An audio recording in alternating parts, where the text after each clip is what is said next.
এই কাহিনী কাউকে কোনোদিন বলিনি, জানি বললেও কেউ বিশ্বাস করবে না। আমার নিজেরই মাঝে মাঝে সন্দেহ হয় ব্যাপারটা আদৌ ঘটেছিল কিনা।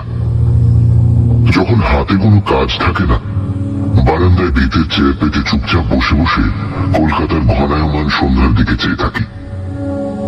রাস্তার যানবাহনের শব্দ যখন ক্ষীণ থেকে ক্ষীণতর হয়ে আসে, তখন সব ঘটনাটা চোখের সামনে ভেসে ওঠে। অনেক বছর আগের কথা। আমি তখন ম্যান্ডেলে জেলের ডেপুটি সুপার। ম্যান্ডেলে উত্তর বর্মার প্রাচীন শহর। ম্যান্ডেলেকে বাংলায় মন্দালয় লেখা হয়। এই জেলে একবার এক দুর্ধর্ষ আসামি এসেছিল। সামান্য কিছু টাকার জন্য সে ভাইকে ছোড়া দিয়ে কুপিয়ে কুপিয়ে হত্যা করেছিল।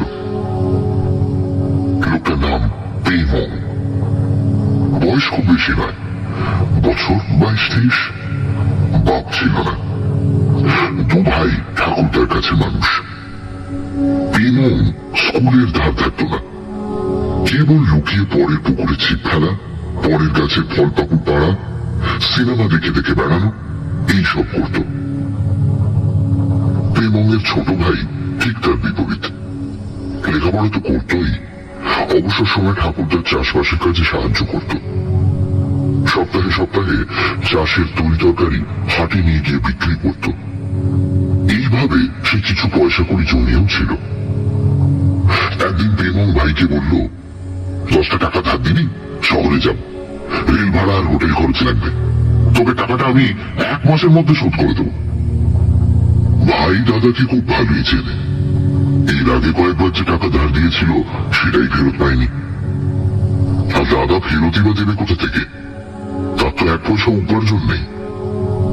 তাই বলল, আমার কাছে পয়সা নেই, থাকলেও দিতাম না। এই নিয়ে কথা কাটাকাটি, গালাগালি, তারপর মারামারিও শুরু হয়ে গেল। পাড়ার লোক এসে দুজনকে ছাড়িয়ে দিল। দুজনেই দুজনকে শাসালো, দেখে নেব। পেমংয়ের ভাই সবকিছু ভুলে নিজের কাজে মেতে গেল। পেমং ভুলল না, তককে তককে রইল। একদিন ভোরে পেমংয়ের ভাই হাটে চলেছে। মাথার ঝুড়িতে শাকসবজি, ফল পাকুড়। পেমং পিছু নিল। নির্জন রাস্তা, অত ভোরে বিশেষ লোক চলাচল নেই। হাটের জিনিস নিয়ে গরু গাড়ির সার আগের রাতে চলে গেছে। মাঝামাঝি রাস্তায় পেমং পেছন থেকে ভাইয়ের গলা চেপে ধরল। এইবার কে তোকে বাঁচাবে? দে সঙ্গে যে টাকা কড়ি আছে। আচমকা আক্রমণে ভাইয়ের মাথা থেকে ছুরিটা ছিটকে রাস্তার উপর পড়ে গিয়েছিল।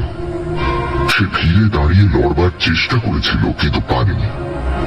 এবং কোমর থেকে ছোড়া বের করে ভাইয়ের বুকে বাড়তিনি পুষিয়ে দিয়েছিল। রক্তে তার গেঞ্জি আর লুঙ্গি লাল হয়ে গিয়েছিল। ভাইয়ের পকেট থেকে টাকা 7 বার করে নিয়ে পালাতে গিয়েই থামতে হয়েছিল। পুলিশের দারোগা একেবারে সামনে। একটা খুনের তদারক সেরে পাশের গাঁ থেকে দারোগা পুলিশ সঙ্গে নিয়ে সাইকেলে ফিরছিল। পেমংকে একেবারে হাতে নাতে ধরে ফেলল।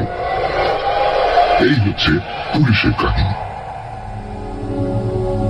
তারপর হাজত, হাজত থেকে কোর্ট, কোর্ট থেকে জেল। পেমংকে বাঁচাবার জন্য তার ঠাকুরদা অনেক চেষ্টা করেছিল। একটা নাতি তো গেছে, আর একজনকে যদি বাঁচাতে পারে। বাঘা বাঘা উকিল দিয়েছিল, কিন্তু কিছু হয়নি। জেলা কোর্ট ফাঁসির হুকুম দিল। হাইকোর্ট সে হুকুম বহাল রাখল। পেমং যখন ম্যান্ডেলে জেলে এলো, তখন সে বিলেতে রাজার কাছে প্রাণদণ্ডের আদেশ মকুব করার আবেদন করেছে। পেমং বরাবর বলে এসেছে ভাইকে সে মারেনি। ভাইয়ের সঙ্গে গালিগালাজ, ধস্তাধস্তি হয়েছে বটে, কিন্তু মেরেছে অন্য লোক। পাশের জঙ্গল থেকে বেরিয়ে মেরে পালিয়েছে। পেমংকেও মারত, কিন্তু দারোগা এসে পড়ায় পারেনি। পেমংয়ের এই কাহিনী ধোপে টেকেনি। প্রমাণ হয়েছে এ ছোড়া তার। দারোগা নিজের চোখে দেখেছে পেমং ভাইয়ের বুকে বার তিনেক ছোড়া বিধিয়ে দিয়েছে। দারোগার সঙ্গে পেমং এর কোনো শত্রুতা নেই যে তার বিরুদ্ধে মিথ্যে কথা বলবে। আমি যখন পেমং এর সেলে যেতাম তখনও তার এক কথা, হুজুর বাঁচান, আমার বিনা দোষে ফাঁসি হবে, মরতে আমার বড় ভয় হুজুর, কি বা আমার বয়স, আমি আমি বাঁচতে চাই। আমি তাকে কোনো আশ্বাস দিতে পারতাম না, কেবল বলতাম আজ বিকেলে ফঙ্গি মানে বৌদ্ধ পুরোহিত আসবেন, তার কাছে তোমার যা বলার বলো। ফঙ্গি এলেই পেমং খেপে উঠত, কোনো ধর্মের কথা সে শুনতে চাইত না। চিৎকার করে করে বলতো, আমাকে বিনা দোষে যারা ফাঁসি দেবে তাদের আমি ছাড়বো না, আমি শয়তানের কাছে রক্ত বিক্রি করে যাব, আমার আত্মা প্রতিশোধ নেবে। পেমং এর কথা শুনে শুনে আমার নিজেরই মাঝে মাঝে কেমন সন্দেহ হতো, সত্যি হয়তো পেমং দোষী নয়, বিচারেও তো কত সময় ভুল হয়। কিন্তু ডেপুটি জেলার হিসেবে আমার কিচ্ছু করার নেই। মিলের থেকে অর্ডার এলো, আবেদন মঞ্জুর হয়নি, তার মানে ফাঁসি ছাড়া পথ নেই। খবরটা পেমংকে জানিয়ে দেওয়া হলো। কিছুক্ষণ গড়াত ধরে আমার দিকে শূন্য দৃষ্টিতে চেয়ে থেকে হঠাৎ একটা অব্যক্ত আর্তনাদ করে সে মেঝের ওপর লুটিয়ে পড়ল।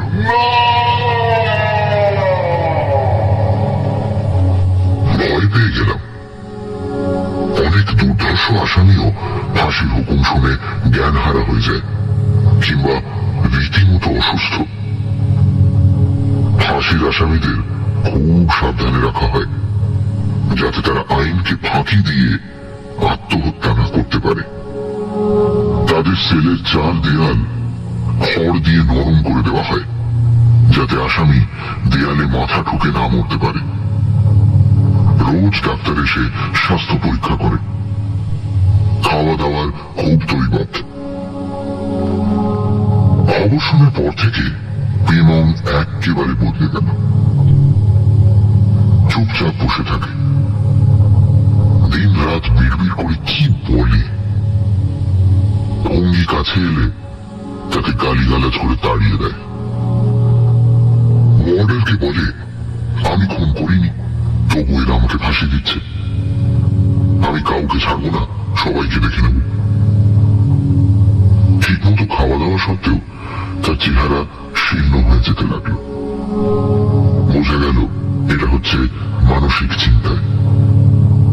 অবশেষে সেই দিন এলো। জেলার সাহেব ছুটিতে, কাজেই দায়িত্ব আমার উপর। একজন ম্যাজিস্ট্রেট থাকবে, একজন ডাক্তার আর আমি। ভোর 5:10 ফাঁসি। 4:30 থেকে আমরা তৈরি। আসামিকে স্নান করিয়ে আনা হলো। ভঙ্গি ধর্মের বাণী উচ্চারণ করল, কোনো গোলমাল নয়, চুপচাপ শুনল। গোলমাল বাঁধল ফাঁসির মঞ্চে নিয়ে যাবার সময়। কিছুতেই যাবে না, পাগলের মতো চিৎকার, তোমরা একজন নিরীহ লোককে ফাঁসি দিচ্ছ, ভগবান তোমাদের ক্ষমা করবেন না, নির্বংশ হবে তোমরা, প্রস্থানে মারা যাবে। আমি যাব না, আমি কিছুতেই যাব না, আমি নির্দোষ। টেনে হিঁচড়ে তাকে নিয়ে যাওয়া হলো। ঠিক সময় কাজ শেষ।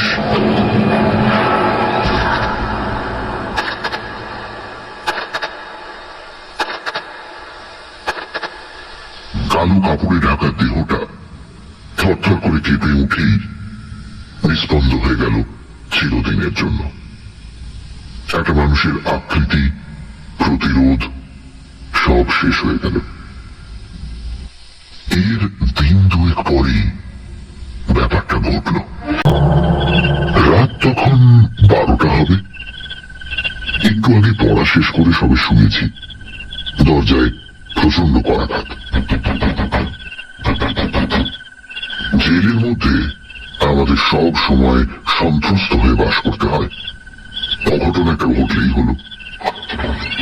দরজা খুলে দেখি রাতের ওয়ার্ডার, দুটো চোখ বিস্ফারিত, উত্তেজনায় প্রশস্ত বুক ওঠানামা করছে। শীতের রাত, কিন্তু সারা মুখ গরমাক্ত। কি হলো? হুজুর, হুজুর পেমাম। কি? পেমাম হুজুর ফাঁসি হয়ে গেল। ধমক দিয়ে উঠলাম। কি নেশা ভাঙ করেছো নাকি? মাঝের তীরে আজেবাজে কথা বলছো, তোমাকে জরিমানা করবো। বিশ্বাস করুন হুজুর, আমি একলা নয়, অন্য কয়েদিরাও দেখেছে। বেরিয়ে পড়লাম, দেখে আস কি রহস্য। গিয়ে দেখলাম পেমামের সেলের আশেপাশের কয়েদিরা সব গড়ার ধরে দাঁড়িয়ে আছে।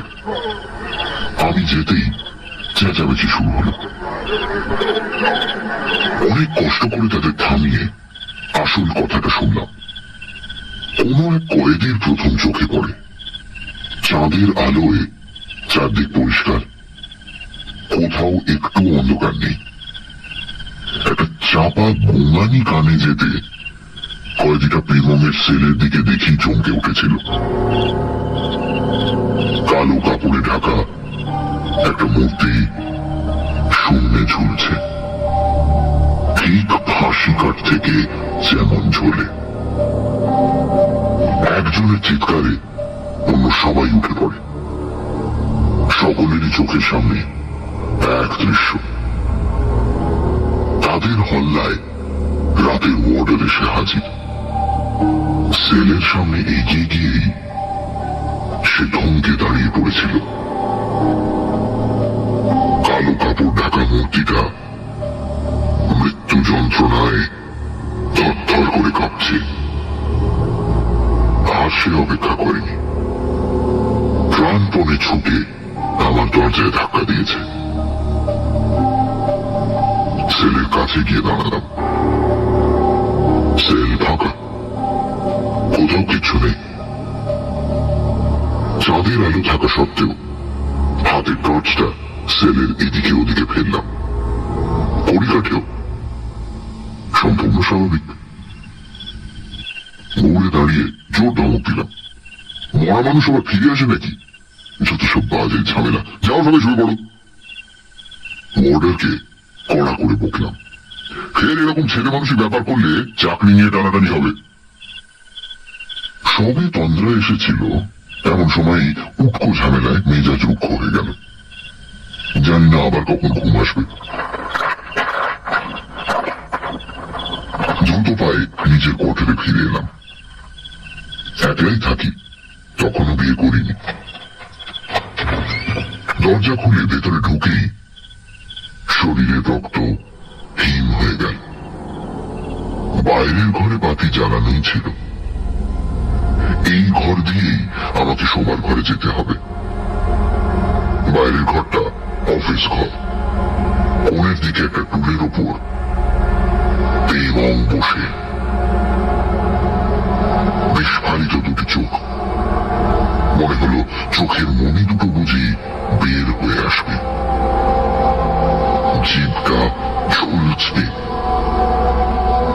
গলায় লাল দাগ, হাসির দড়ির। আমি ভীতু, এমন অপবাদ শত্রুও দিতে পারে না। কিন্তু মুহূর্তের জন্য আমার মনে হলো বুকের হৃদস্পন্দন আশঙ্কাজনক ভাবে বেড়ে উঠেছে। সমস্ত শরীর কাঁপছে ঠকঠক করে, তারও শুকিয়ে কাঠ। জল পেলে হতো, ঠান্ডা এক গ্লাস জল। কি? ভয়ার্ত গলায় প্রশ্ন করলাম। আমি পেমাম হুজুর, বড় কষ্ট পাচ্ছি, বড় যন্ত্রণা, তাই আপনার কাছে এসেছি। খুব সাবধানে দেয়াল ধরে আস্তে আস্তে পাশের চেয়ারের উপর বসে পড়লাম। দাঁড়িয়ে থাকার আর শক্তি ছিল না। এ তো চোখের ভুল নয়, স্পষ্ট দেখতে পাচ্ছি প্রেমং আমার সামনে বসে রয়েছে, মাত্র হাত চারেক দূরে, ফাঁসির পরের অবস্থায়। মৃদু কণ্ঠে বললাম, আমার কাছে কি দরকার? বুঝতে পারলাম কণ্ঠস্বর আমার আয়ত্তের মধ্যে নয়। আপনার কাছে ছাড়া আর কার কাছে আসবো হুজুর? যা কিছু বলার আপনার কাছেই তো বলে এসেছি। কি বলবার আছে বলো। আমি নির্দোষ হুজুর, এই খুন আমি করিনি। এখন আর এসব কথা বলে লাভ কি? তোমার তো যা হবার হয়ে গেছে। আছে হুজুর, পরকাল আছে, সেখানে আমি শান্তি পাচ্ছি না। কি উত্তর দেব? চুপ করে রইলাম। প্রেমই বলতে লাগলো, সেদিন ভাইকে খুন করতে আমি চাইনি হুজুর। পেছন থেকে তার উপর ঝাঁপিয়ে পড়ে তার টাকা পয়সা কেড়ে নিতে চেয়েছিলাম। ঝাঁপিয়ে পড়েছিলাম তার উপর।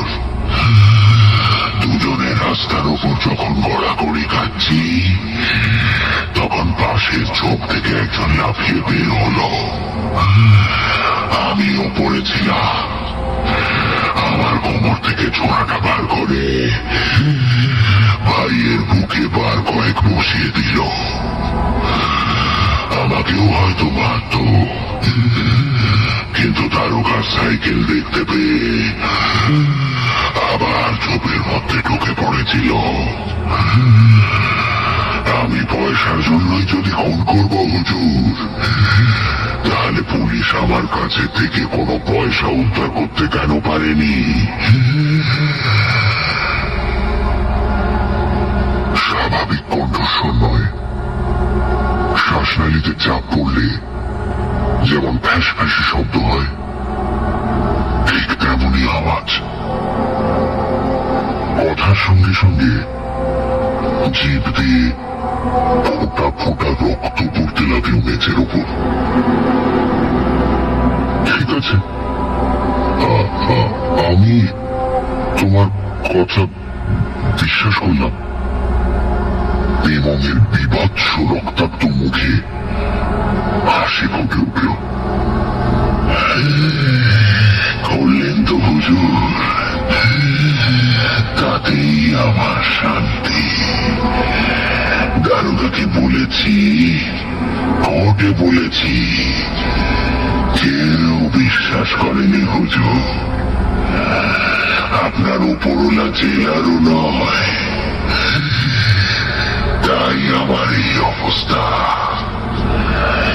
আমার মোটে 23 বছর বয়স হুজুর। এর মধ্যে সব শেষ হয়ে গেল।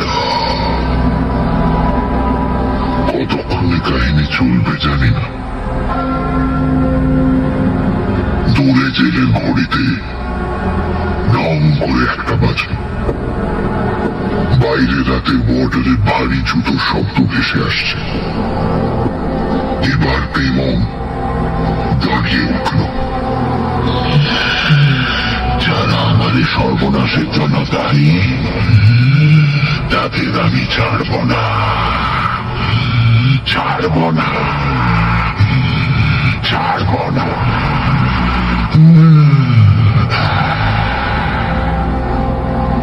বুকটা দুপ করে উঠল। তার চরম অবস্থার জন্য প্রেমং কি আমাকেও দায়ী করছে,